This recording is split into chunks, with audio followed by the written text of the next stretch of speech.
Brought to you by the EveryDollar app. Start budgeting for free today.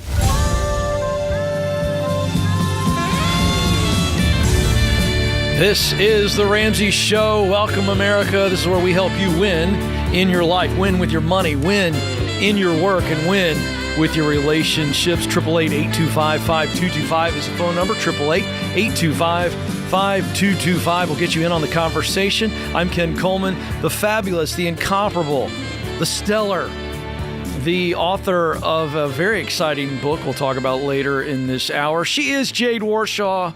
She is my friend. You know what I forgot to bring today? What? Forgot to bring my trophy. We'll talk more about that later. More about that later. Okay, Let's get right to the phones. There's some trash talk a little bit later if you want to hang around. It's going to be a lot of fun. But we start with Robert in Hartford, Connecticut. Robert, how can we help today? Hi. Sorry, guys. I'm a little nervous, so bear with me. You're doing great. So I have a career-based question. I took over a business, basically running a tax business preparation 4 years ago, and I ultimately wanted to get my CPA, so you need to work under a CPA for a year. And I found a CPA firm a year ago to take me on in New York, and I worked there for the year, so I technically have my full year of experience, and they're aware of that. And they brought me in to talk about that and the potential future. And that they've said things like, you know, we view you as a potential partner and things like that. And there's a path to that and whatnot.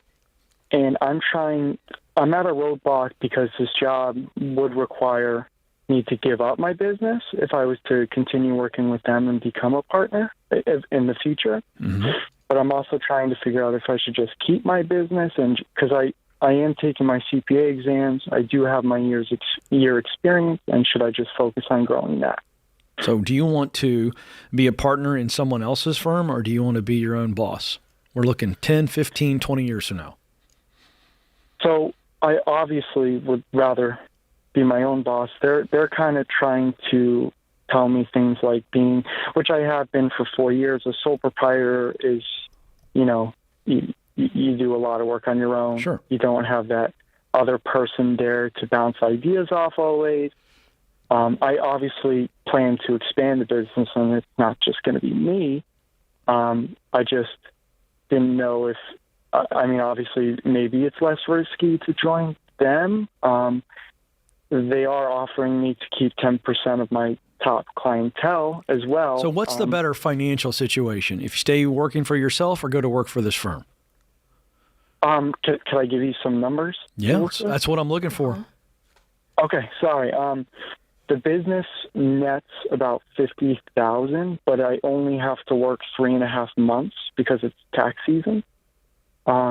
This job, they hired me on for $55,000 a year salary. Mm-hmm. But that's because they have a deal with me where I work part-time during tax season.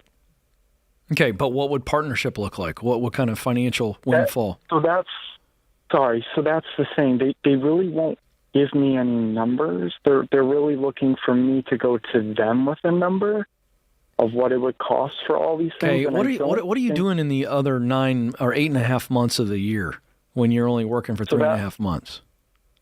So I'm working here currently. With the firm that they've offered you to be the partner? Well, that's the thing. I don't think I would become a partner that day. I know that. But you're asking us, what should you do? And I'll be honest with you, I think you're confused.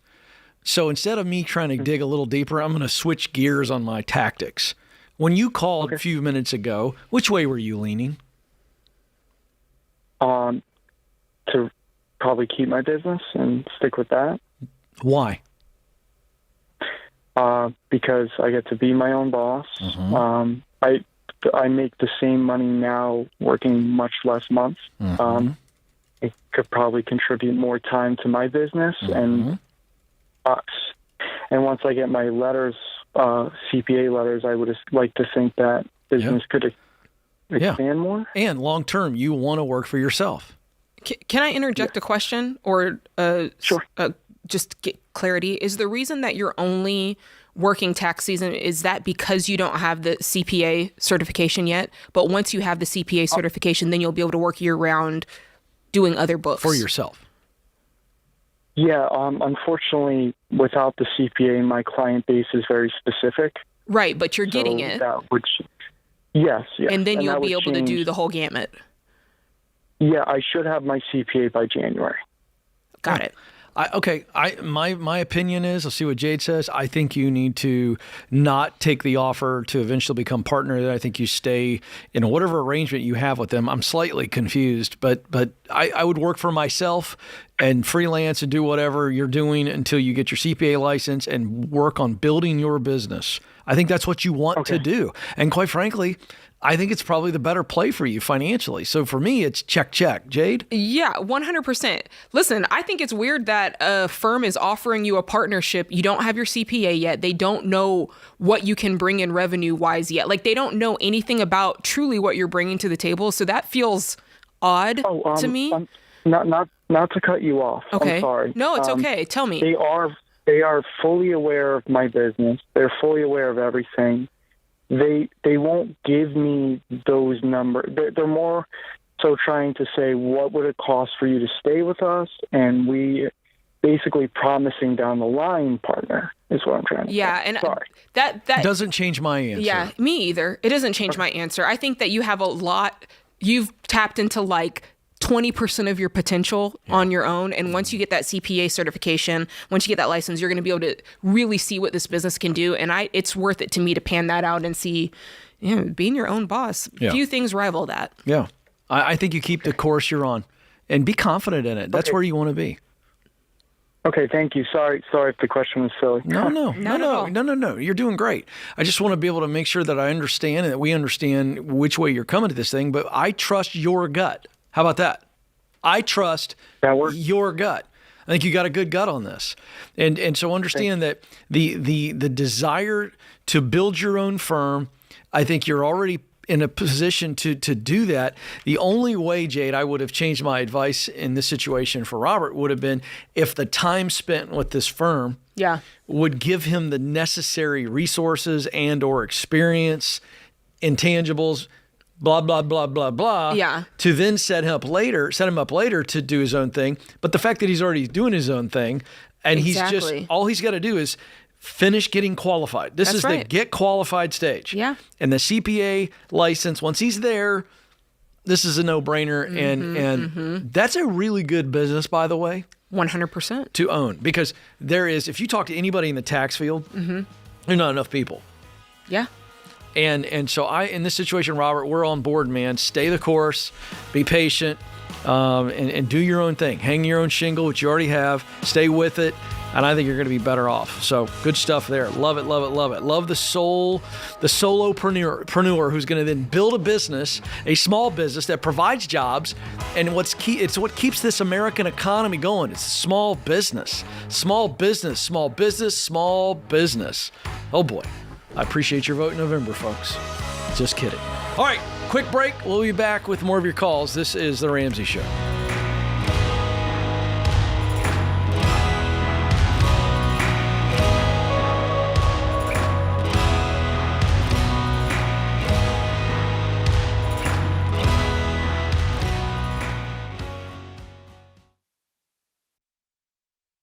Hey guys, it's Rachel Cruz here to tell you about a faith-based alternative to health insurance that can make healthcare more affordable. Christian Healthcare Ministries. CHM allows members to share each other's healthcare costs, and it's as easy as 1, 2, 3. Step 1, choose the healthcare provider you want. Step 2, submit your eligible bills. And Step 3, get reimbursed.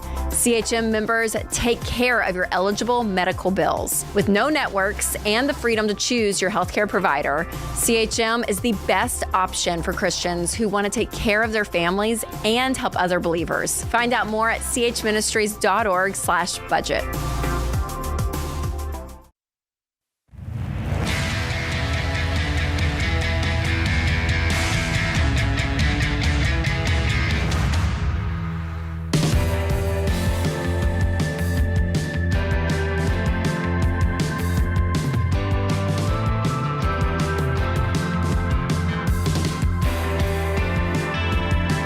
Welcome back to the Ramsey Show. I'm Ken Coleman. I'm joined by Jade Warshaw, and we're here to answer your questions. 888-825-5225.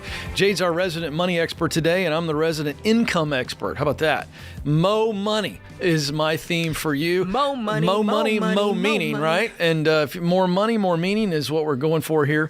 And, one of the keys, Jade, to being successful, we know this from research, is the people that you hang around with. Yep. If you aren't where you want to be in your life, I can do an inventory of family members and friends, acquaintances, the stuff you're reading, the stuff you're watching, and I will tell you that it's a direct impact. So speaking of tribe, you should, when you can, vacation with people that are like-minded. Okay, now I see where you're going with this. You see where I'm going? Yes. And for all of you baby steppers out there, those of you that are in baby step 4, 5, 6, and 7, I think you need to be thinking about the Live Like No One Else cruise. I like that. Because you're going to be on this boat with Dave and Rachel Ken and Coleman. Jade and me and John Deloney and George Campbell, but you're going to be on this boat with a bunch of people who live the way you live, who believe in the value of debt-free living and making the most of your money. So that's my pitch on why you should join us. And I just found out you don't even have to have a passport, because we're going from American port to American port. That's true. And so some of you are thinking, I don't have my passport. You don't need it. I just found that out. Although I'd bring it, though. I don't want to be locked up abroad without my passport. I'm just telling you what I'm hearing. I'm with you. I'm bringing mine as well. We're going to be in Turks and Caicos, St. Thomas, Puerto Rico, and the Bahamas. Every stop is stunning beaches. There is a pickleball court situation on the cruise ship. If you're a nut like I am, I will be on the pickleball court every day, literally holding court. I will take no mercy on anyone. I play to win.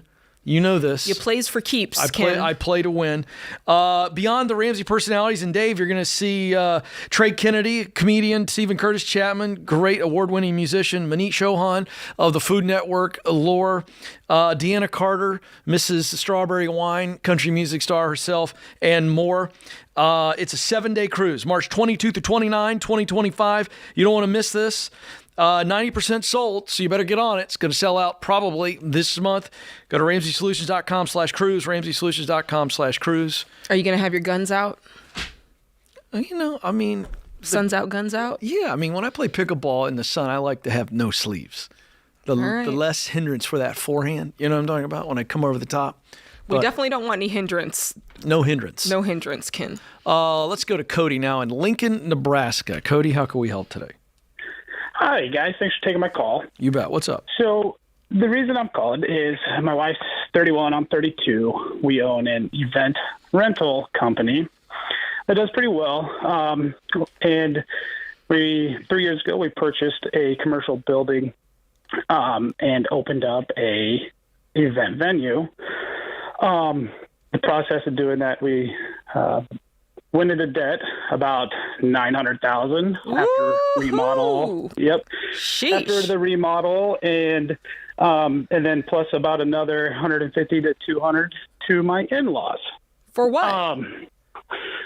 For the remodel, the commercial property we had to do an extensive remodel on it to kind of make it how we wanted. And the in-laws gave you the money for it? For the extra. So we got a $1 million loan, and then on top of that was about another 150 from the in-laws. Okay. And that was 3 years ago, and it's going all right. We're in year 3, and it's starting to pick up. When do you break even on all this? That's why I'm calling.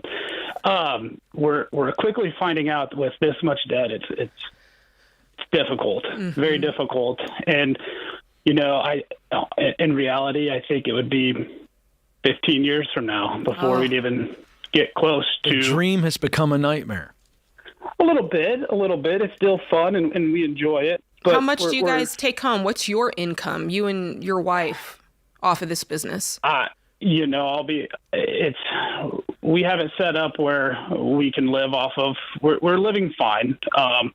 I don't know the exact number, but I would say anywhere from 100 to 120,000. Okay, why don't you know the exact number? We probably should be a little better at this. We kind of just intertwine. Do you have any other income? together. Yeah, we know what's going on. No. You don't have a budget. You have no other income but this event business. The event venue and then our event rental decor, which the event rental side of it is probably making more money than what our event venue is. Okay, what does it make? So that will probably make about $250,000. Bottom line? And that's probably, yes. That's not But again, gross. all of That's that- a net number after all expenses? Yeah. Okay, That so is- what happens to that yeah. money when you net that profit out? Where does that $250,000 go?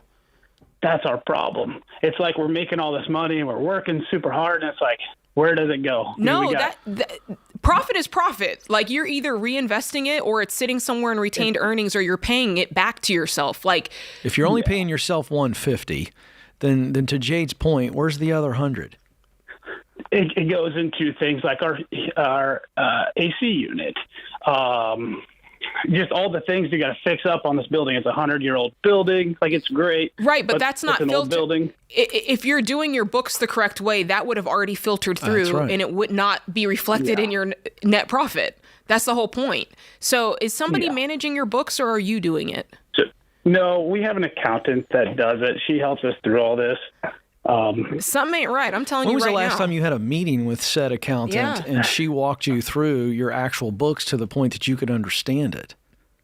I mean, not about every tax season. Good Lord, man. I'll be honest with you. I don't even think this is a profitable business. My guess is this thing is not profitable at all when we put both of them together. And, we're not trying to listen.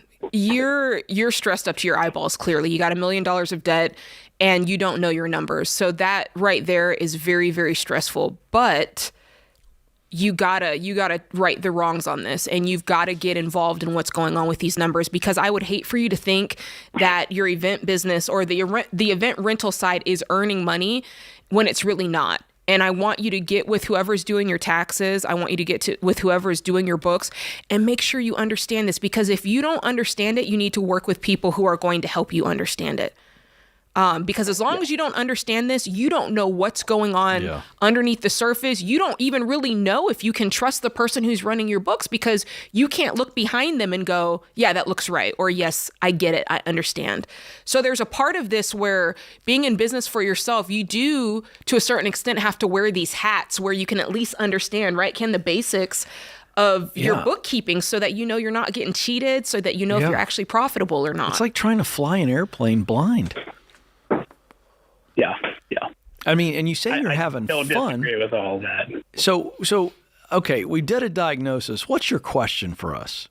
Okay, so my question is we've had a appraisal done on our commercial property, and we could sell it. We could sell it for anywhere from about $2.75 million to $3.6 million. Dude, take it now. Like, list it now. Hang up with us now. Take the briefcase and run. Are you kidding me? This is a get out of jail free card. They don't come along very often. Yeah. Take it. And that's what we thought. Well, there's no more thinking. There needs to be some doing. If I'm you, I want Jade to weigh in on this. Jade, here's what I'm doing. I'm selling the building, but I'm going to keep the rental business. I'm fine with that. And, I like but that. Only if you get a really good bookkeeper like Jade is saying, who's going to hold you accountable. Because you started, Cody, with just the event rental, right? And then that was doing well, and so you guys were like, "We're doing amazing. We're going to go rent this or buy this space." So that was the mistake when you went to buy the building. Was the mistake? So let's offload the mistake. You get your money back plus $1 million and some, and now you've got this really great income that you. You're running the business you always wanted to run, and you know how to run. Now you don't have to buy a building because you know how to rent equipment, so you can rent a building. If you want to keep the event side of the business going, you can do that without having to be in massive debt. Yeah. So my goodness, Cody, this is a good day for you. This is a sign from hallelujah on high. Wow. I mean, I just went from that was a 2 Pepsid AC call to now my tummy feels okay. I know. Feels okay. Listen, let us get a cut of that $2.7 million. Easy now. Jade wants a commission. This is The Ramsey Show.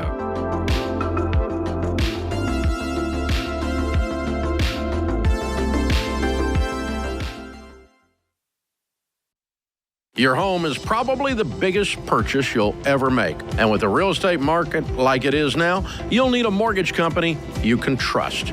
That's Churchill Mortgage. You guys, buying a home is not a button push. It's a process. It takes building a relationship with an expert who will dig into the details and give you peace of mind without busting your budget. Churchill is one of the highest rated lenders in the country. And they're Ramsey trusted because they do what's right for you. Go to churchillmortgage.com to get started.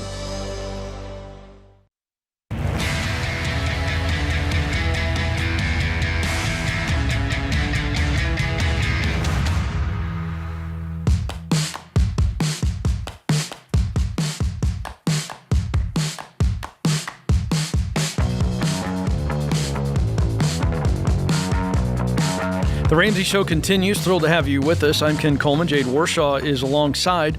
The phone number is 888-825-5225. Let's go to Nicole, who joins us in Memphis. Nicole, how can we help today? Hey, I was just trying to see if you guys could help me undo the mess that I'm in. I don't know if I'm cursed or what, but I'm in a lot of debt, and I'm a single mom, and I'm be close to retirement age shortly, and I don't know what to do. Okay, how old are you? I'm 46. Okay, and what's going on? Tell us some more details. Okay, so last year my goal was to own a home, and I know about debt to income ratio, and my highest debt would have been my car note, which was $772. Long story short with that, I end up making a bad deal, end up at $615 still, but no gap insurance. Since then, the job that I had, I have now lost. I have a new job, but it's $3,800 less. That's a lot. It is. Per month less? Yes. And I'm struggling right now. I'm close to eviction. I'm close to about to lose my car. So tell me what you're making now. I'm averaging about $1,200 to $1,400 a month, barely making it. Oh man, yeah. Okay, $1,200 to $1,400. Tell us what your rent is. My rent right now is $980, but it's behind, and I'm close to eviction, so it's about $2,700 plus a $350 fee for their attorney fees. It's crazy. What do you do for a living? I'm a barber. And before that, when you were making the $3,800 more, what were you doing? I was still a barber. I was working at another barber shop, and I was let go. What was the difference? Is it just the way that they do it, and the old place was sending more clients your way? Tell us. Mm-hmm. I had more clients. I was still on the low end. But I was making weekly pay. This is only every 2 weeks, and I'm averaging about $500 every 2 weeks, or a little over. And is it just a salary you get, or is it based on the number of heads you do? It's basically 50% commission or $12 an hour, whichever the greater of the two. Okay. So, yeah. Okay. The problem, the glaring issue here is the income. And this can't go on. Because my thought here is if it's 50% commission or your base pay, then that means you're not making the commission, which means there's not enough people coming through, which means essentially you're kind of standing there like waiting for something to do, right? Are you spending a lot of your day kind of standing around waiting? Right. So what I did was, what I was doing when I first started there, I was like, this makes no sense. I can do lift rides, right? Yeah. To make up the short. But now my car is breaking down, and it's still not enough. Lift rides sometimes are not as great as it was when I started. Right. So it's not coming in. I tried to been applying for other jobs. Like what? Nothing is coming through. Like, I'm great at customer service and things like that. I love barbering. Okay. But I really do love it. But I was trying to get an additional job, like work at Amazon at night. And it's hard to work at Amazon at night. See, 6 years ago, I lost one of my kids. Oh. And my other children were there. And so what's happening is I have to kind of be at home with my younger daughter because she's feeling the repercussions of all of that. She's got a lot of mental issues, going on, trauma stuff we've gone through. So I can't really leave her at night, and it's hard. And that's the other reason why I've also lost jobs, because I have to stop and go to school, and it's heartbreaking. I really wish that I could get a job that was financially stable where I could be at my child's disposal. Yeah. I just put one through college. I just dropped her off at MTSU, and thank God she had a lot of scholarships, but I still have to pay a small amount for the next 3 months. That's right. I don't know where it's going to come from. So, well, let's look at this. Let's look at this. Okay, you love barbering, but right now barbering's not making you money. And for sure, for certain, I feel like you could go on. What do you do? Are you a braider? Do you do sew-ins? What do you do? No, I don't do that part anymore. I can do women's hair, but I love cutting men's hair. Oh, okay. So here's the thing. I think barbering goes on the shelf for now because it's not making you money. Maybe you do it on the side and that's your side hustle, but it's not your main core income right now. I want you to get a full-time day job. Go over to Target, go over to Walmart, go over to Wendy's, go over to Chick-fil-A, anything today, because you got to make a little bit more than what you're making now, and then make barbering the thing that you do on the side on the weekends, early in the morning, if night times don't work for you. That's the only way. Here's the thing. The good news is you were earning a salary that was making your life run and making your household run. So you can do it. It's just a matter of filling in the puzzle to make sure we're putting the right pieces in to get that income. Let's talk about the car. So the car is not running. That's the only vehicle, correct? Yeah, it's running, but it needs work. Okay. What year is it and what's it worth? And what do you owe on it? It's a 2022 Volkswagen Tiguan. I owe about $29,000 since it went up. I was at 26, but since I refinanced, it's back up to $29,000. Oh gosh. Okay, and what's it worth? Nothing. Probably not right now. Okay, I want you to go. Your homework is to go on Kelley Blue Book and see what is it worth private sale. You're probably going to be upside down in it, possibly substantially, because I don't know what all you've done with this thing, but. We may need to get out of this vehicle because it's costing you, $600 a month? It's costing me $615 a month. Yes, ma'am. Oh my gosh. Okay. So yeah, we're gonna have to sell this car eventually, and probably what you're gonna end up doing, Kenna, if you have a minute, if you look this thing up, maybe you can give me a ballpark on it. But by the time we get off this call, maybe we can give you a ballpark on it. But if I were you to get out of that $30,000, what other debt do you have? I have a $8,000 signature loan. Okay.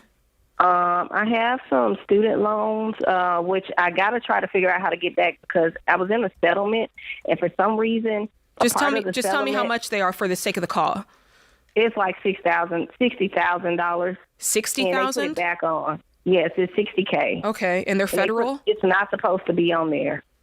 They're federal? They're federal loans. Yeah, it was one in a settlement that they were supposed to take that off. Oh, because the institution is no longer with us? It's not. They've come back, but it's gone through a lot of stuff. They've been in the news and everything. How much of the $60K is that settlement? All of it. All of it. Okay, so you're going to have to do some due diligence on that and figure out what's going on with that, because $60,000 is not a lot that you want to lollygag with. Okay, what else? Is there anything besides that? No, just a $400 credit card that I was paying. All right, so this is an income issue. Nothing. And by the way, we're running short on time. Let's get her a session with one of our financial coaches as our gift because there's a lot to layer through here. But Nicole, you have got to come up with a situation with your daughter, friends and family. It takes a village. Mm-hmm. I'm not betting against a single mama. I know you can find a way to get some care for your daughter. It's hard. It's really hard. I know it is, sweetheart. But I'm telling you, I'm not betting against you, but you've got to get some help with your daughter. She's been through a lot. You've got to get some people around you who can be with her. We're in therapy, but it's not a lot. I mean, it's not a lot of help. I know, but listen, I'm talking about people around you in your community. Okay. You have got to say, I need some help because you've got an income issue. And the more you work, if you were to get back up to $3,800 a month, Jade, she can work her way out of this. 100%. And so, Nicole, all I'm saying is we're going to get you with one of our financial coaches who's going to spend more time with you. Yeah. But listen, you've got to get more income. And you've got to get a community around you who say, look, I need help with my daughter who's still going through this trauma over here. I need some support because I'm mama bear and I got to go make some money. And the more money I make with our financial coach, and we're going to give you all the resources, by the way. So Christian, if she needs total money makeover, every dollar, give her everything we got. Christian's going to take great care of you. And listen, if you don't, I don't know if you go to church or not. I want you stepping foot inside of a church this Sunday. I don't care what you believe. You need people around you who want to help you and love on you, and they will do just that. Yeah. We're going to walk with you, Nicole. You're not on your own. But go get some income and watch this thing turn around. Hang on the line. We're going to take care of you. This is The Ramsey Show.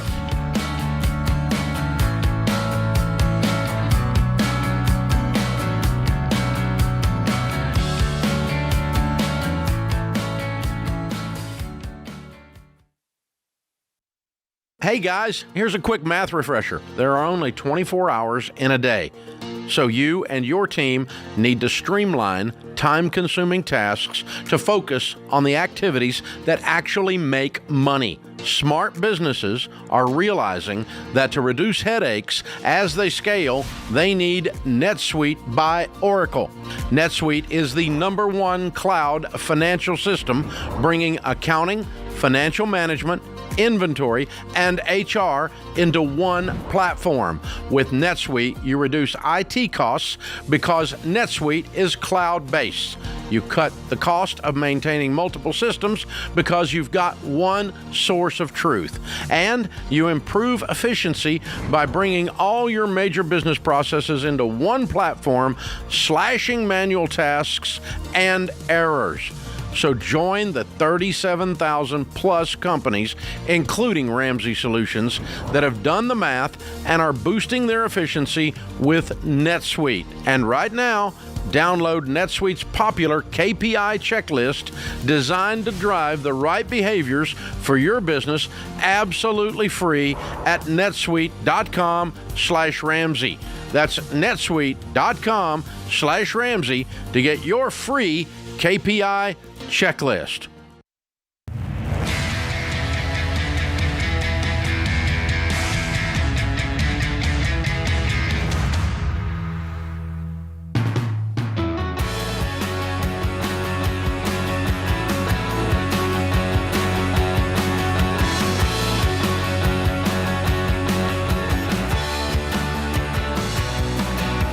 Welcome back to The Ramsey Show. I'm Ken Coleman, and Jade Warshaw is alongside 888-825-5225. That's the phone number to jump in. We'd love to hear from you.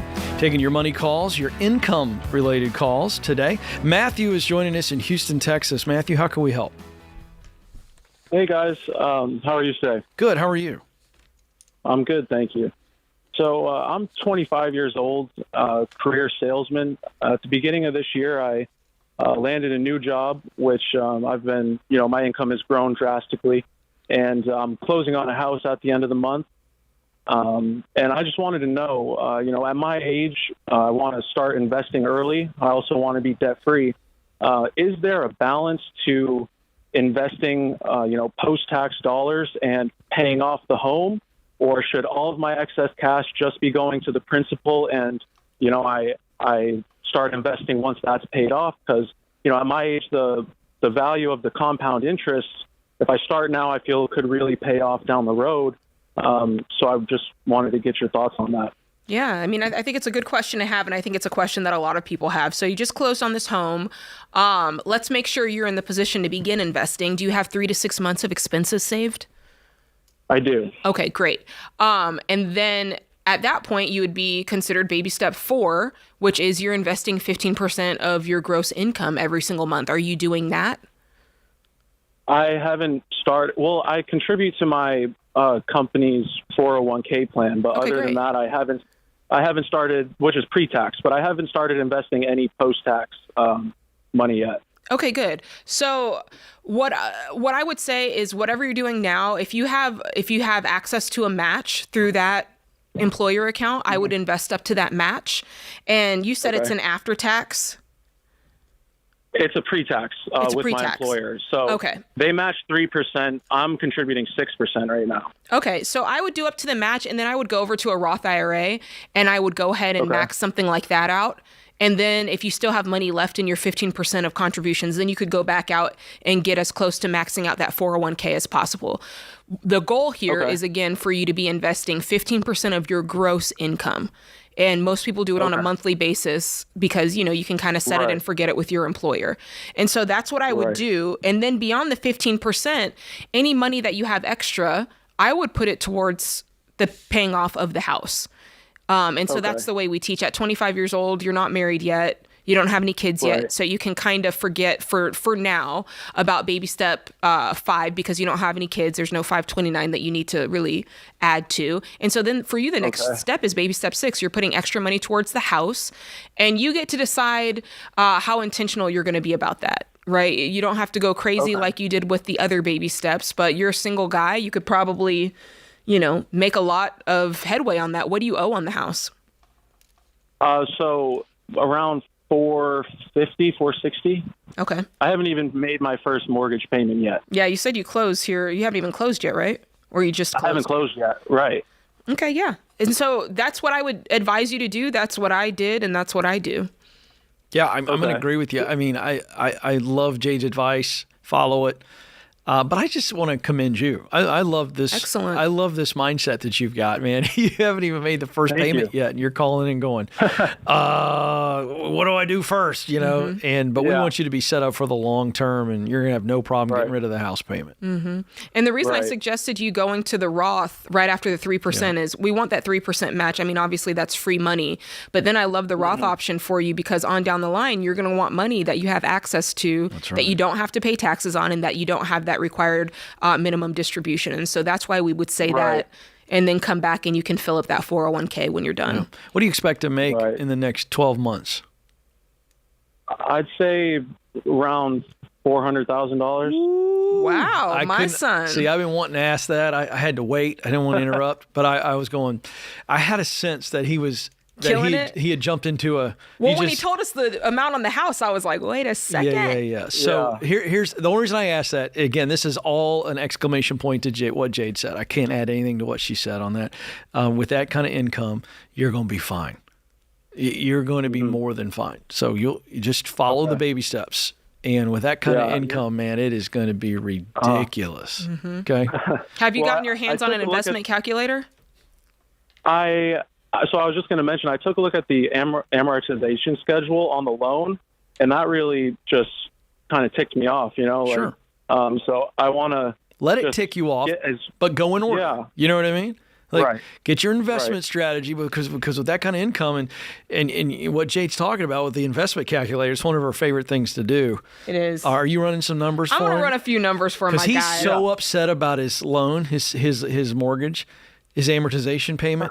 We need to get his mind focused on this part of the advice. Okay, so then let's play a game. How much do you already have in retirement investments? Do you have any?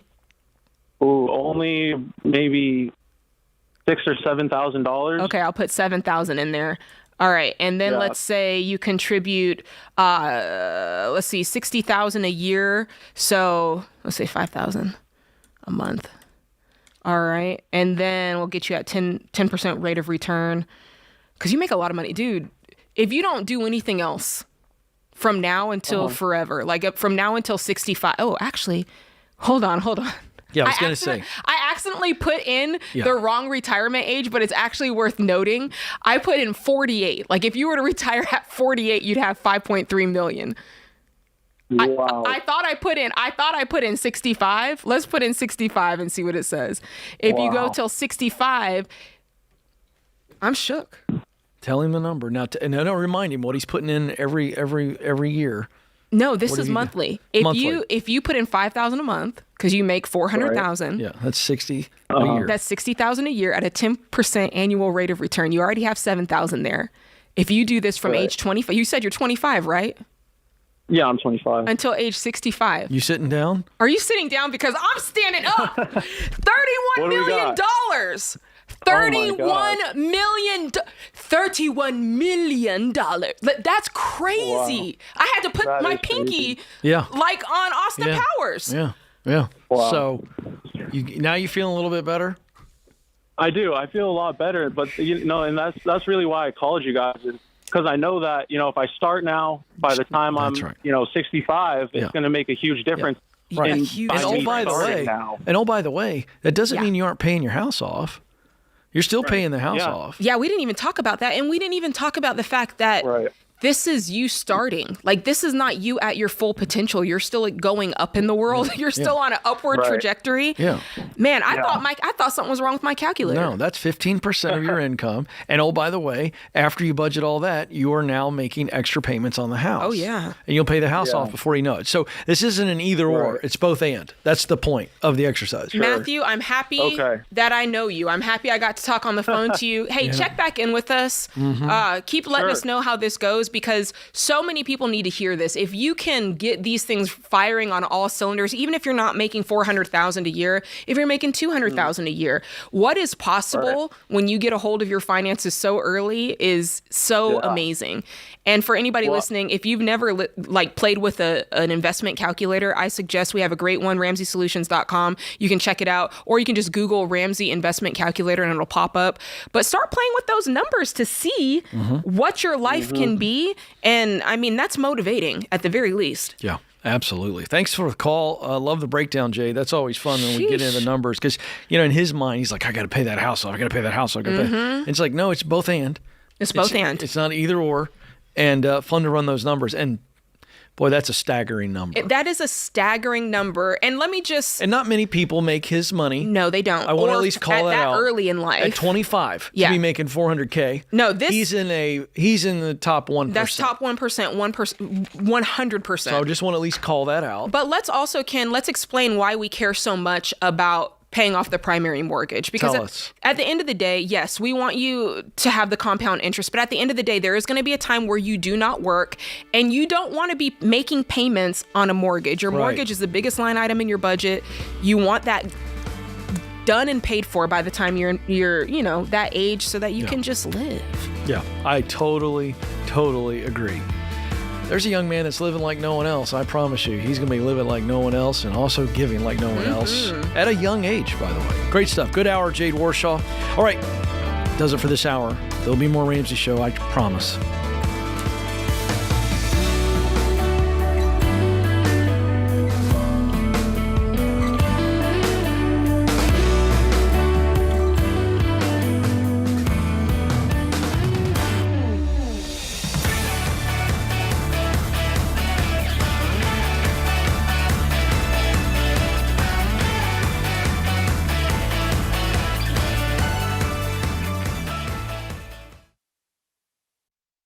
Do you ever feel like you're finally making progress toward your goals only to get quickly distracted by something else in your feed? Well, that's why we created the Ramsey Network app, your single source for content that keeps you motivated. The Ramsey Network app is designed to keep you laser focused on reaching your goals. Loaded with over 7,000 hours of Ramsey shows, this free app is the best place for uninterrupted content and no distractions. Plus, you can search specific questions to get more personalized content in seconds. So, for the days you need some extra motivation, you'll have proven advice at your fingertips. It's time to get serious about your goals and shut out the distractions for good. Simply search Ramsey Network in the App Store or Google Play. Just click the link in your show notes and download the free Ramsey Network app today. Brought to you by the EveryDollar app. Start budgeting for free today.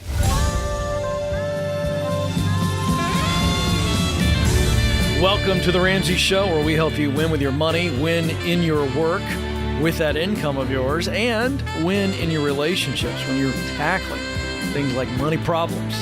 Thrilled to have you with us. 888-825-5225 is the phone number. I'm Ken Coleman. Jade Warshaw is with me. 888-825-5225. Let's get right to the phones. Doug is joining us in Dallas, Texas. Doug, how can we help today? Hi. Hi, Doug. Thanks for taking my call. You bet. Well, I guess I'm trying to figure out the next steps for my family economically. Had a change in employment status. Had to whistleblow in my last job after 10 years, unfortunately, and cost me my job. I had set my wife down before this happened to kind of explain what was going to take place. Met with an attorney and made sure I knew kind of what was going to happen. And obviously it cost me my career, and I've kind of been blackballed in the line of employment that I was in at the stage. I'm 55 this year, so I'm kind of running into some challenges with ageism and just kind of getting looked at, dealing with navigating AI. And okay, so let's dive in here. So what were you doing? What industry were you in, and what role were you playing? I was in health insurance, in the healthcare payer side, and had been in the provider side for a number of years and moved over to the payer side. And I was in working in administrative services only accounts. What does that mean? I understand those words, but I'm not sure I understand what that day-to-day looked like. So I was on an account that was a public funded account, taxpayer money that was paying on claims for public employees. And so were you leading a team? I was in a leadership role. Okay. And is that just your classic management role? Like if you described what you were doing day in and day out and you didn't tell me the specifics, you just told me how you were dealing with your team, would I know that you were in health insurance? Yeah. Oh, okay. I kind of thought you were going to answer that differently. That's why I led you into that one. The point is you were leading people, and you can lead people. True or false? True. Doesn't matter the industry, does it? Mostly healthcare. No. Let me ask it a different way. You can manage people. You know how to lead a team of people that has a very clear direction, and they have a very clear agenda attached to the direction. You know how to lead and manage people. True or false? Yes. Doesn't matter if it is in healthcare or not. You know how to lead a team. True. All right. That's where I'm going with this. I don't know what to say, and I doubt Jade does either. We don't know the circumstances. There's no way for us to talk you through, well, you haven't been blackballed in the healthcare industry, or you're not dealing with ageism. There's really no way for us to counter that. And so what we've got to do is we assume that this is what's happening, and then give you advice based on that. So first things first. And Jade will weigh in here in a second. I would say that you can lead. You have an extensive resume. You were 10 years with this one company. You can lead. You have transferable skills and transferable experience. And I would be looking in throughout multiple industries. And the narrative is, I was in healthcare for a long time, and I want to pivot. And it doesn't matter what happened in the situation where you felt like you had to blow the whistle on somebody and it ended up backfiring on you. But you get a new chance. You're out of a bad situation, sounds like to me. And so that's the issue that I would be focusing on is I can lead people. And so if I've got to go manage a Chick-fil-A or an Applebee's, or I've got to manage in a technology field, there are transferable skills and experience, and that needs to be the narrative. Now, on the ageism issue, if ageism is happening, I'm not saying that it isn't, but if it is, that's because you are playing the normal game, which is I'm going to go on LinkedIn, I'm going to go on all these company websites, and I'm just a profile. I'm a digital profile, and they see how old I am, or I get in interviews where I don't have an edge, meaning I don't have a relationship. Mm-hmm. And so now I am compared against other people. What you've got to do is, and I'm going to give you my book, The Proximity Principle, as a gift. You have got to leverage relationships in these companies that you're going to, so that, and let's say I'm trying to get in a company and I know Jade works there at company ABC. I got to go to Jade and say, Jade, listen, we've known each other for X amount of years. I'm going to apply. I'm going to do the online thing. In fact, I just submitted it today. But would you be willing to take my resume? Mm-hmm. And would you hand it to this guy named Bart Jones? You know Bart over there? Yeah, I know Bart. She goes, I know Bart. And she walks by Bart's office or his cube, and she puts a personal touch on it and says, I know this guy, Ken. He just applied. He's a really good dude. Here's how I know him. Here's how long I've known him. And I think he's a viable candidate. I can vouch that he is not a wingnut or whatever. That's the game, Doug, that you got to play. Sure. Yeah, I've leveraged some relationships in different industries to get my resume in front of some people, and I've restructured my resume a couple of times to get away from the linear presentation. Good. To try to downplay the here's when I went to college, here's when I did this job, here's when I did that I job. tell you what, I've got a template that we'll give you. Christian, let's give Doug my free templates. I got 6 templates you can get at kencoleman.com. But I've totally flipped the resume on its head years ago, and this thing's been really popular, and we just use common sense. Yeah. I have no HR background at all, but we were like, let's try this.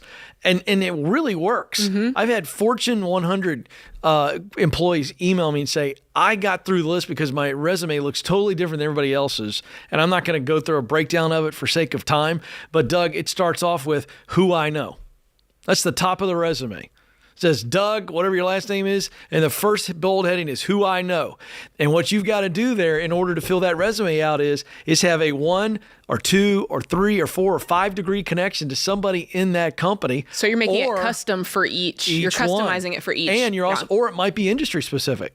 So if you're going to get in the tech industry, you go, I know so-and-so who's a leader of programmers over at big name company. Mm-hmm. And people start to go, oh, Doug knows some people. Yeah. Doug's I like connected. I'm saying try it. It only works if we're going to actually leverage. Right. So here's my point, Doug. This is a numbers game. I'm trying to give you a pep talk here to go, I believe all those things happen to you or may be happening to you, but that does not, cancel you out. You can get hired. You will get hired, but you're going to have to be really, really intense. Like this is I am burning the ships moment. I'm going to keep going. I'm not going to just submit resumes and sit back and wait. I'm going to submit resumes where I've got a person in that building who's willing to submit that resume as well. I'm talking to anybody and everybody I know going, hey, I've been a leader for 10 years. I'm leaving my current company. I'll lead anywhere, anytime. And this becomes your full-time gig. Is spreading the word, talking about it. That's where opportunities show up on our doorstep. But absent of that kind of intentionality and resilience, you're going to be calling us a year from now going, I've been trying to apply for jobs for a year. Nobody's paying attention to me. Yeah, I know. Because you're a ghost. Can't be a ghost. You got to have gumption. There's your theme. Look up the word gumption, Doug. There's your new theme word. This is The Ramsey Show.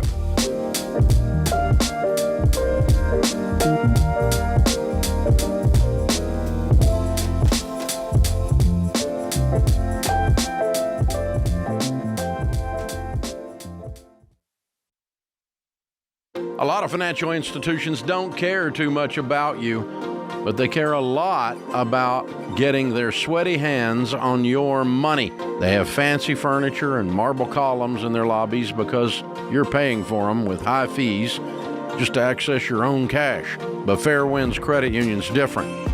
Guys, you know I prefer credit unions because of their membership focus, lower fees, and better experience overall. Fairwinds has been in business for over 75 years, and we're excited to endorse them because they share the Ramsey mission of helping people get out of debt and living generously.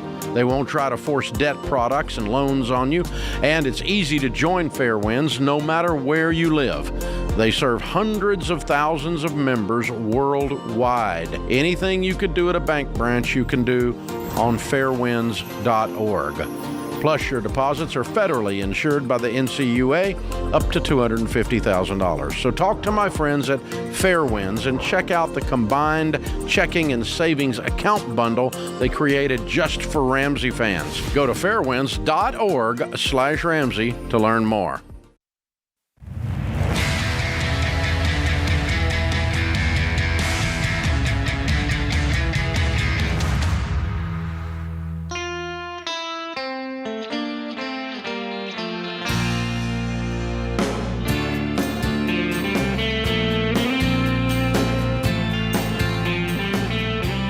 Welcome back to the Ramsey Show, where we help you win with your money, win in your work, and win in your relationships. 888-825-5225 is the phone number to jump in. 888-825-5225. I'm Ken Coleman, my colleague, and friend Jade Warshaw is with me to take your calls. And by the way, she has got a very, very exciting announcement. I mean, you're holding something fresh. I'll take it from here, Ken. What you got? I'm just kidding. That looks good. You know what? Today is the day, the official launch date of the Graduate Survival Guide. This is 5 mistakes you can't afford to make in college. And if you notice, the color is the same as my nail polish. I was going to point that out if you didn't. Because they were like... Did you do that on purpose? Yes. They were like, this book needs to be Jade, because when it comes to college and making mistakes in college, Jade knows a little something about that. Yes. And that is true. This book is literally crafted on the 5 biggest mistakes that I made going from a senior in high school to a freshman in college. I love it. And so the book outlines 5 mistakes that I don't want your grad to make. Mm-hmm. Because if you're listening right now and you've got a college senior, if you're listening right now and you've got, a high school senior, or if you've got a college freshman, this is for you. Yeah. Okay. So we're talking about... Great little book. Look at that. Look at this. It looks good. Look at it. It's just practical. The size is perfect. It's like there's no jacket on it, so it's like a journal. You can just knock around on this. You can put it in your backpack. It's not... But it reads, it reads like a magazine. See, this is what I like. The colors Look are at the graphics. super colorful. It's just... Pay attention, parents and grandparents. Yeah. Because this younger generation, this is how they read. This is how they read. It looks like social media. I was going to say, it looks like an Instagram post. It looks like Instagram. It looks like TikTok. And honestly, it reads like TikTok as well. And so I talk about student loans, Ken. I talk about credit cards and avoiding credit cards. I talk about dumb choices when you buy your first car note. So I talk about how to buy a car in cash. I talk about what happens when you have no plan and you don't have a budget. I talk about what happens when you have no money in college and the desperate things that you start to do. And so this is the guide. Here's the thing. Your kids might not listen to you, but they might listen to me. Right? I think so. You know I know what I'm my saying? kids listen to you. My kids hardly listen. My kids don't even listen to me. They're 5 years old. But if my brother or sister tells them something, they listen. I agree. Because it's just another outside voice that they think is... You're Auntie Jade. I'm Auntie Jade. I like that. And that's how I describe myself in the book, Ken. I did not know that. Yeah, I describe myself as your older yet surprisingly young looking sister. I love how you described yourself. Yeah. And so... Yeah. This is the book. I want you guys to get this. It's out today. Guys, I've been there. I went into... Ken, let me tell you the dumbest mistake I ever made in college. I want to know. I had a full volleyball scholarship and a full academic presidential scholarship, and I still took out student loans. Why? Because they said, Jade, you need to live, right? Like, you want to go to the homecoming game, you need to buy clothes, you need to buy groceries, you need a car. So you took out a loan just for the living expenses? Just to live. I took out a student loan. Okay, here's dumb thing number 2. I remembered hearing Dave Ramsey say you buy a car in cash. Yeah. I took out a student loan and called myself saving that money in cash and then bought a car and thought I was buying a cash car because I used actual cash to buy it. But it was loan money. That feels wrong. That feels wrong. But that's the kind of... Listen, that's what goes on in the mind of an 18 and 19 and 20-year-old. We don't know. We don't know yet. Right. And so I'm trying to get into their mind and tell people them, where to get it. Okay, you can get on sale today. It's on sale today. Go to the Graduate Survival Guide. You can get it at RamseySolutions.com/store. You can click the link in the description if you're listening on YouTube or podcast, or you can check out my Instagram at Jade Warshaw. You'll definitely find it there.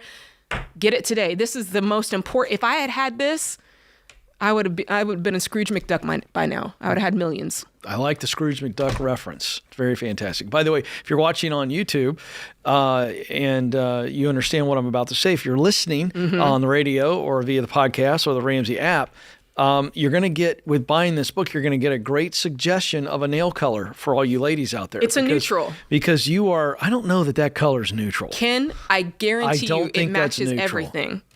Oh. It matches you. That's what that means? Yeah, it means it matches everything. Oh, I stand corrected. But that's one of the bonuses. The 5 mistakes, the 5 colors, the same as your nails. I'm going to call that lemon meringue. It's called lemon juice, Ken. Is it for real? Yes. Well, that's close. I mean, I'll be honest with you, way closer than I would have ever guessed I thought you were going to make fun of me for that. No, All right, you're good stuff. So there you go. RamseySolutions.com in the store to get the book right now. Fantastic. Can't wait for people to get that. It's a great gift that keeps on giving. Yes, it does. All right, Nicole is joining us now in Philadelphia, Pennsylvania. Nicole, how can we help? Hi, thanks for taking my call. Mm-hmm.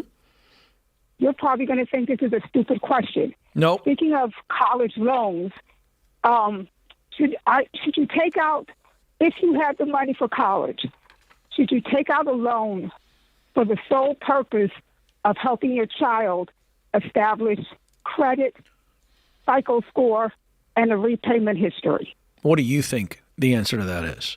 Take a guess. I think it's a dumb question. It's not a dumb question. I think the answer is don't take out the loan. Yeah. Survey says. But this is Ding, my ding, ding.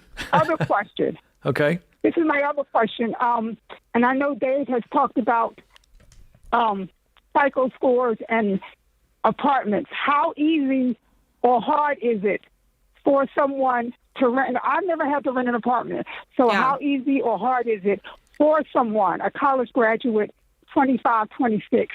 It's not hard. Get their first whatever. It's not without hard. A repayment history. It's not hard. You just have to do your due diligence. It's not going to be, it might not be the first apartment complex that you wander into, right? So there are some complexes that say you have to have a credit score, but there's plenty that say you don't.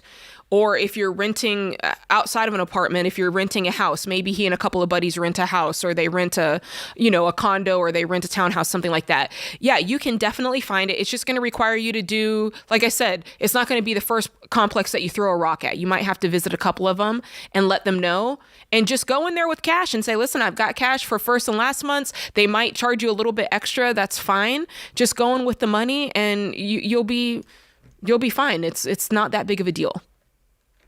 Okay. Got it? Okay. Yeah, great questions. Got it. No dumb questions. No dumb questions. Only dumb actions. Right? Yeah, okay, I'm with that. You know what I mean? Like we can all do dumb, and we all have. Most but definitely. to ask a question before doing something dumb does not make it a dumb question. Yeah, and especially with her Really question, because it was based on what she's been hearing. Oh, 100%. You know? Oh, yeah. And she knew, by the way. Yeah, she knew. By the way, just a little nugget here. The reason I did that with Nicole is because I could immediately tell that Nicole had a lot of common sense. Yeah. And so I wanted to just illustrate before we weighed in on our opinion that our opinion is not based on expertise. It is based on common sense. Okay, I'll go with that. I'm not saying you aren't an expert. I am not a Didn't want you to- self-proclaimed expert. Yeah, but you get my point? Yeah. It's not that we're smarter than anybody else. It's that all of our answers on this money stuff and work stuff, it's all common sense based. So if you apply some sense to the situation. Yes. In other words, if your gut's telling you this is probably a bad idea, listen, it's a bad idea is all I'm getting at. Yeah. You know, and so many things that we get into, financial troubles, relationship troubles, professional troubles, is where that little voice, the red flag, that feeling in our gut, yes, we were like, I don't know, that just feels, it's a feeling. Yeah. And now I'm going to get some other facts and I'm going to get some other opinions and I'm going to put them in a glass and I'm going to stir them. Okay. You feel what's happening? Yeah, right I here? feel what's happening. Keep going. And so then we talk ourselves out of the feeling, the common sense feeling. And I'm going to give you a little bit of research on this just so you don't think I'm woo-wooing. No, I got you. I'm nerding out. Okay.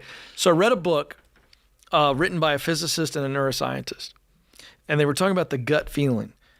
And they described a test that some world-class researchers did on grandmaster chess players. They put a heart monitor on them. What they found was, before every fatal move in a chess match, the chess player's heart rate spiked, telling them not to do it. They did it anyway. So what was the point of the study?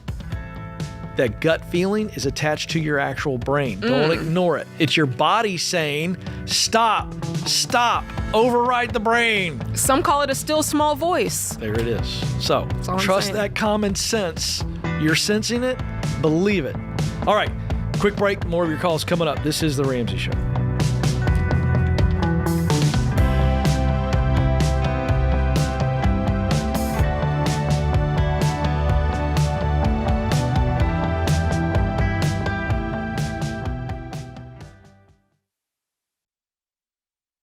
You've been gazelle intense, you've eaten more beans and rice than you knew existed, and now you're ready to make your biggest investment better. Blinds.com is a great way to dress up a room or your entire home. Whether you're comfortable with do-it-yourself projects or you don't even know what a Phillips head screwdriver is, well, trust Blinds.com to take care of you like Ramsey would. You can do the measuring and installation yourself, or you can let Blinds.com's professionals handle everything for you. Blinds.com offers a completely hassle-free experience. Count on them to deliver stylish window treatments from premium brands without the premium markup. You'll never have to deal with pushy salespeople in your home just to get a quote. But you can count on free shipping, free samples, and a 100% satisfaction guarantee so that you can rest easy. That's why we've recommended Blinds.com for over 10 years. Get 50% off site-wide for a limited time at Blinds.com. That's Blinds.com. Rules and restrictions may apply.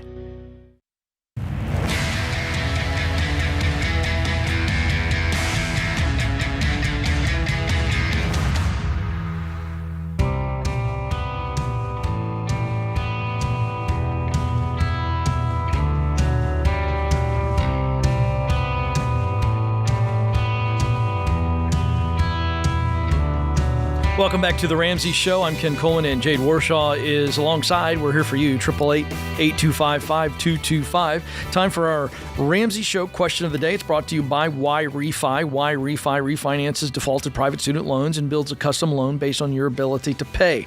Now, you guys, private student loans are different than federal student loans like Sallie Mae. So to learn more about this custom refinancing option and a lump sum payoff option that you could qualify for after 24 months, go to whyrefi.com/Ramsey. That's the letter Y, REFY.com/Ramsey. It may not be available in all states. Okay. Today's question comes from Aiden in Massachusetts.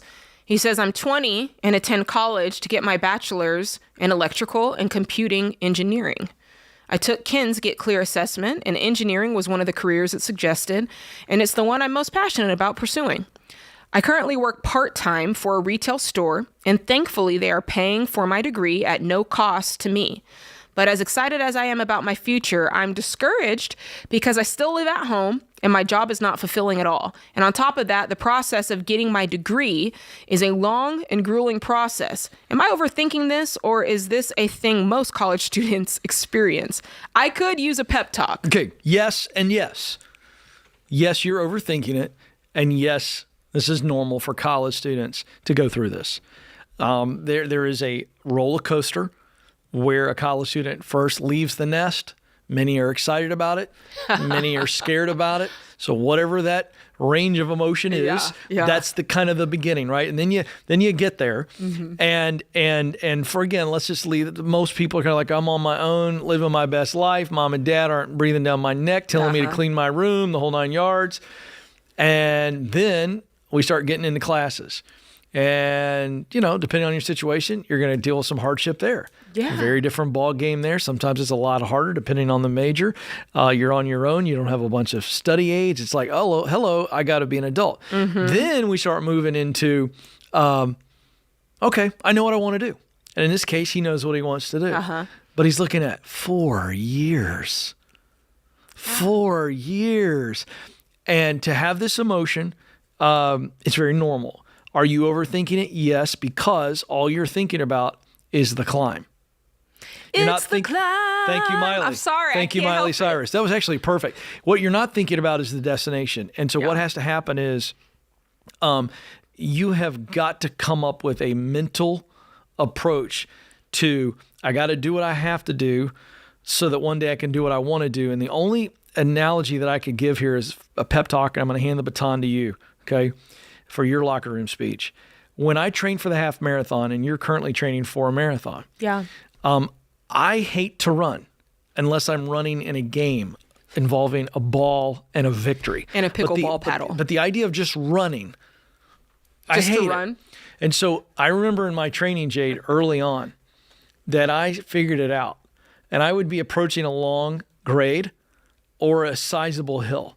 And that's where my hate of running voiced itself the most. Okay. To the point where it's like, you're a grown man. What are you doing? You could stop right now and walk home, crack open a beverage, and watch TV. What are you doing? This is absurd. Yeah. And what I learned is what I'm describing here. I had a mindset for the short term and the long term. So you know what I started doing? You may laugh at this. What? I stopped looking at the top of the hill.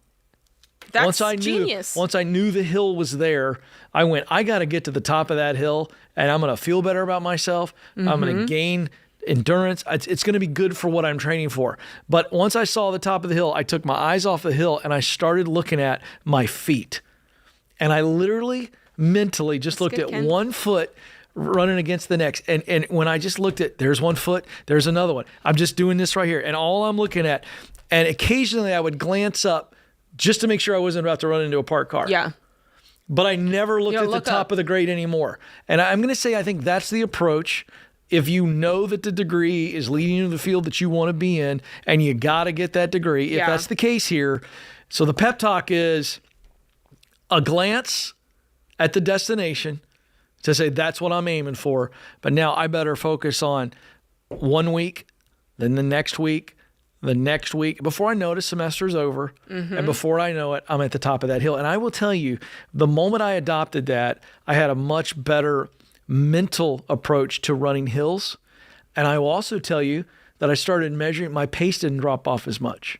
Because you stopped focusing on the thing that was freaking you out. I stopped going, good grief, I got to run to the top of that. And it was, nope, 1 foot, 1 foot. And I would say to myself, 1 foot, 1 foot, 1 foot.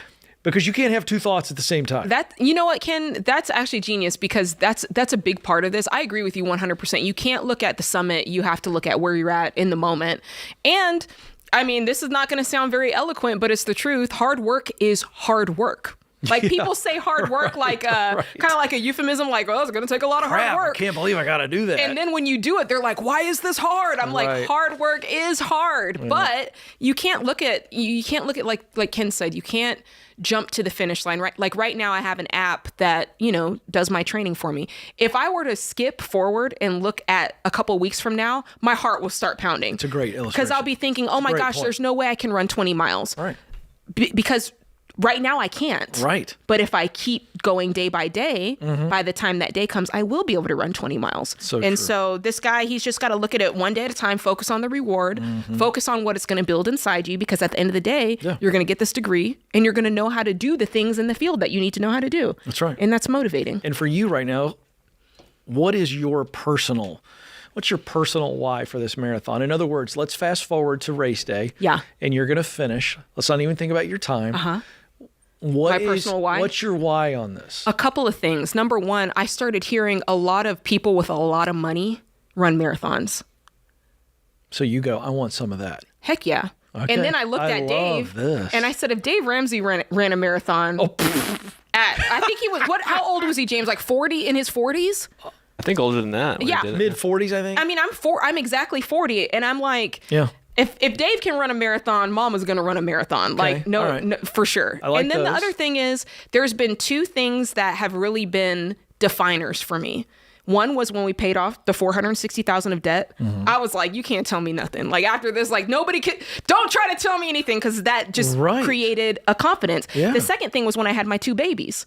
I was like, now you really can't tell me nothing. Yeah, that's tough. And now I'm like, if I can run this marathon mentally, that just, it's a toughness that I want. Have you, because you've done halves before. Yes. So it's not like your first time, but this is the longest and the most grueling workout. 26.2 miles. Are you experiencing that halfway mark where you start to hate yourself? Not yet. Or question your reason for living? No, not yet. Last weekend I ran 13 miles. This weekend I'll run 15 miles.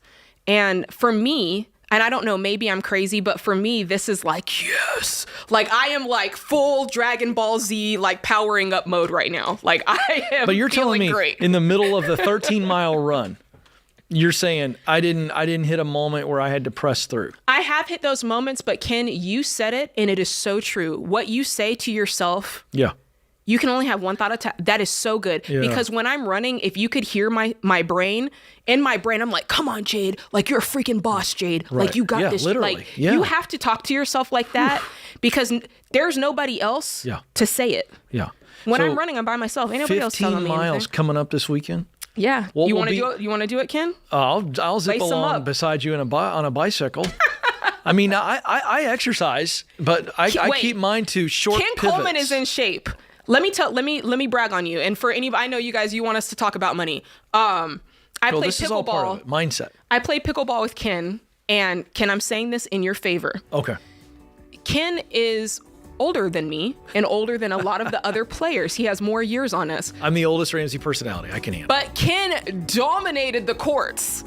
Let me just tell him, That is true. Ken had on his sweatband and his bad guy hair was in his face. That's true. And he won. That's true. He was in shape before all of us. I was like, oh my the gosh. thing I'm most proud of is how long I can play pickleball for. I can play for 3 hours, and I can keep going. Ken wanted to keep playing after the did. pickleball tournament was over. Everybody else is exhausted.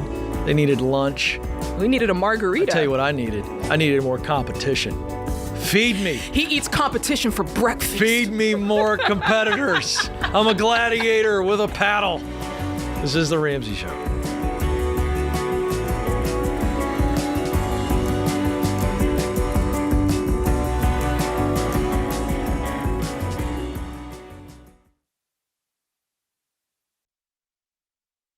I've been doing this show for over 30 years, and some of the saddest calls I've taken are from situations that are completely preventable. Yeah, and what's so hard is I feel like one of those, especially the ones that I'm like, oh, it's terrible, are people that call in and their spouse has passed away suddenly and they don't have life insurance. We actually took a question of a lady and she had 3 kids, pregnant, and husband didn't have life insurance. And I'm like, I can't even imagine. Or even if it was opposite, right? If a mom passed away, there's a dad with kids and trying to figure out, how am I going to afford childcare? How do I outsource some stuff that maybe she was doing? Like, and it just takes the grief and the sadness of something like a sudden death to a whole new level. Like when you have to think through, how am I going to pay my bills? How am I in going the to middle eat next week? Yeah, in the middle of all that grief, like it's terrible. And so life insurance is the one thing, especially as a mom with 3 little kids, that I'm like so big on for people to get because it's inexpensive. Xander is the place that Winston and I actually get all of our life insurance, and we keep re-upping it because I'm like, I just want it there. Like there's something about that safety of knowing that you have money if something suddenly happens. And it doesn't cost much because Xander shops among a gazillion different companies. It doesn't cost much. You just have to admit that someday you're not going to be here. You got to say it out loud, and you got to say, I'm going to say I love you to my family by taking care of them and taking the time to put this stuff in place. It costs us stinking pizza. It really is. So that is one thing to do, to say I love you to your family.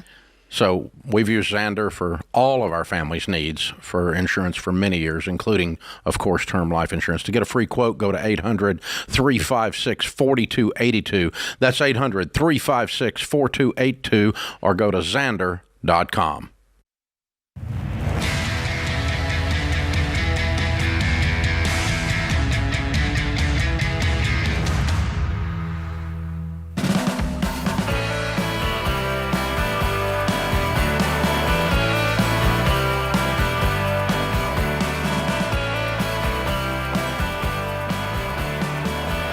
Welcome back to The Ramsey Show, where we help you win with your money, win in your work, and win with your relationships. So, hey, we're about ready to get back to the phones, but I want to let those of you know that are listening via radio, we're going to continue with you after this segment. But for those watching on YouTube and listening via the podcast app that you prefer, this will be our last segment unless you move over to the Ramsey Network app. That's where you get the full episodes, the full 3 hours, the only place you can get it, unless you are listening on radio. So just wanted to let you know that. And again, you can check out the Ramsey Network app in the App Store or on Google Play. So check that out so you can get the full show. We got some great calls lined up for the rest of today. What's Google Play? Google Play. Just kidding. Oh, listen to me struggle. I was like, well, it's a, all right. Andrew's joining us now in Toronto, Ohio. Andrew, how can we help today? Hi, thank you very much for taking my call. I actually live in Canada, where everything is quite a long ways away. I live in the northern region of Canada.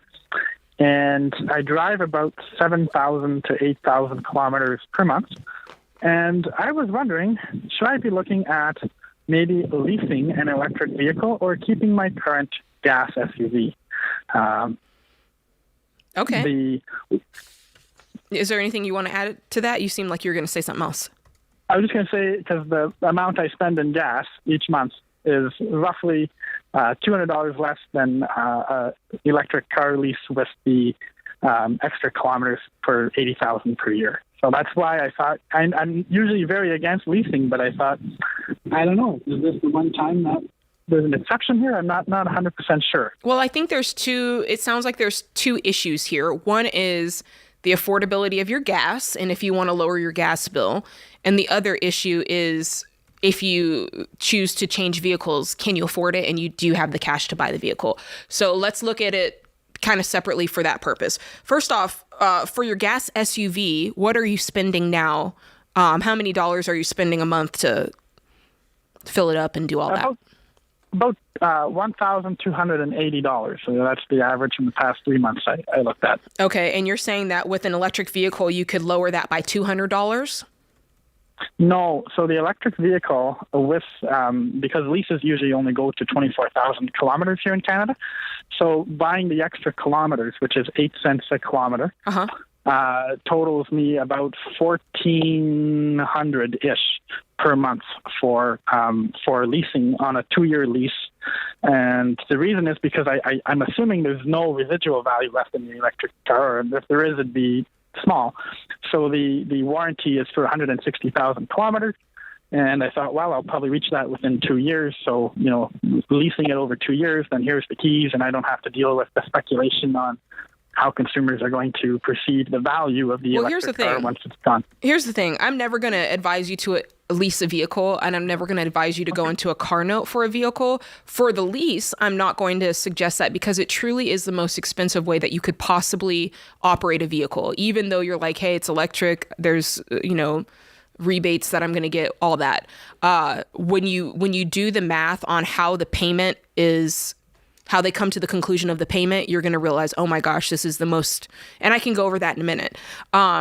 What I would do if I were you, it kind of feels like you're going from one extreme to another. You've got the electric vehicle on this end, but then you've got a gas SUV on this end. What if you had a gasoline car that wasn't guzzling as much gas? What if you did that? So I would kind of advise you to look at your options, but at the end of the day, what's really going to inform this is how much money you have. Do you have money to spend on a new vehicle? And that's really where my mind is. So I own my current vehicle, and yes, I do. I actually teach corporate finance, of all things. But I have enough to, if I was to go into a dealership and comfortably buy a vehicle, I was going to buy a lot instead. But, if I have to buy a car with it, that's no issue.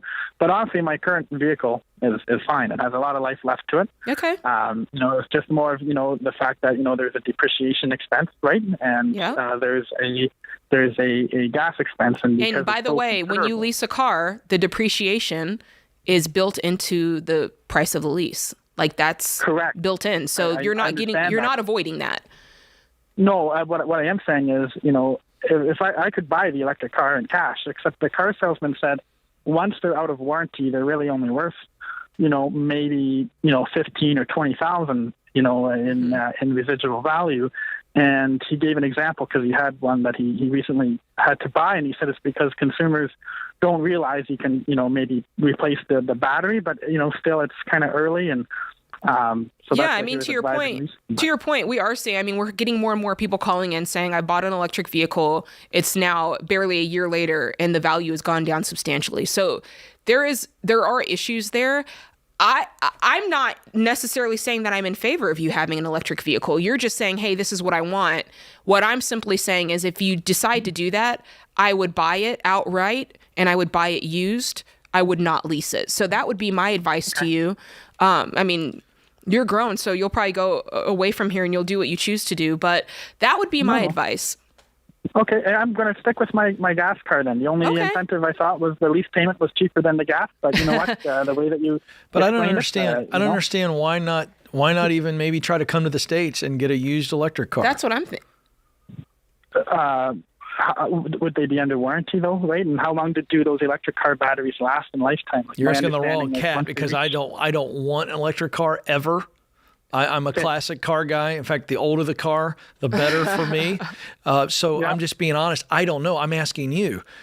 So you came at us with a lease. Last till about 200,000 kilometers, and then they have you have to pay $20,000 for a new battery to be installed. Right? Yeah, and Andrew. Okay, good. So in my asking that, you've given yourself an answer as to why it's not a good play for electric cars in general. And there's another part of this with the amount that you're driving. And I don't know. I don't have an electric vehicle. I only talk to the only person I know who has one, which is George. And the few calls that come in here about them is the charging. Like, there's more to the charging than meets the eye. There's the time. Yeah. And then if you want to do the quick charge, that costs more. Do you know how much and a then battery you gotta make costs for my gas car? Why would you buy something? Here's what, and I'm not even, Andrew, I don't even know why anyone would buy an electric car based on what you just told me. Because it's like, once the battery goes. That's that. And you have to know where you can charge it. You're driving long distances. Can it make that distance? Like, how many trips can you make per charge? That's the way my brain is thinking. That feels like a headache to me. So, as they say on Shark Tank, for that reason, I'm out. Yeah, I love that. That means I'm out too. So I was leaning towards keeping the car, but the math was going the one way. I'm like, this can't be true. Yeah. Let's call the Dave Ramsey show. But I'm glad you guys agree. Yeah. As a society, we really don't know enough about these cars to make a. Is your car, are you using your car for your own business, or do you work for someone else and it requires you to do all this driving? My own business. So you do you write off all those expenses, or at least every expense that you can. On the car. So that's at least a positive, there's some breaks there about running that through your business, but I mean, that's what it is, man. And that's the nature of what you're doing. So you got to build into that. My retained earnings on a business like that would be like car replacement 100%. 100%. I'd have a line item on that. Yeah, car Are you replacement. doing that, Andrew? No, I usually include travel in with my consulting practice that I have. I usually include travel in the price that I give for the engagement, but maybe charging disbursements which is great. A better idea. Well, no, it's great. But what I'm saying is I would, Jade, you're with me. If you're going to do that, I would put all that money into a car replacement fund. Yeah. It is a huge part of your business, my friend. I see what you're saying. Mm-hmm. Like, you should be putting. Well, let's just run this through. We got about a minute and a half. I'm going to give it to the budget guru. So how much money do you pay yourself? Me right now? Yeah. $150,000 a year. Okay, great. And do you have some margin? I'm guessing you have some margin in the business after you pay yourself? I usually keep very little profit in the business to minimize corporate taxes. Right, but how much money could you put away, real quick, how much money could you put away a month in your business for a car replacement after paying yourself and all expenses? About $1,500 probably. Yeah, do that. That's great. I'm doing that today. Yeah, I would too. I mean, you've got some margin there. Start putting a car replacement fund in your corporate bank account, and boy, that's going to be great. Good hour, Jade. Great call. Enjoyed that. This is The Ramsey Show.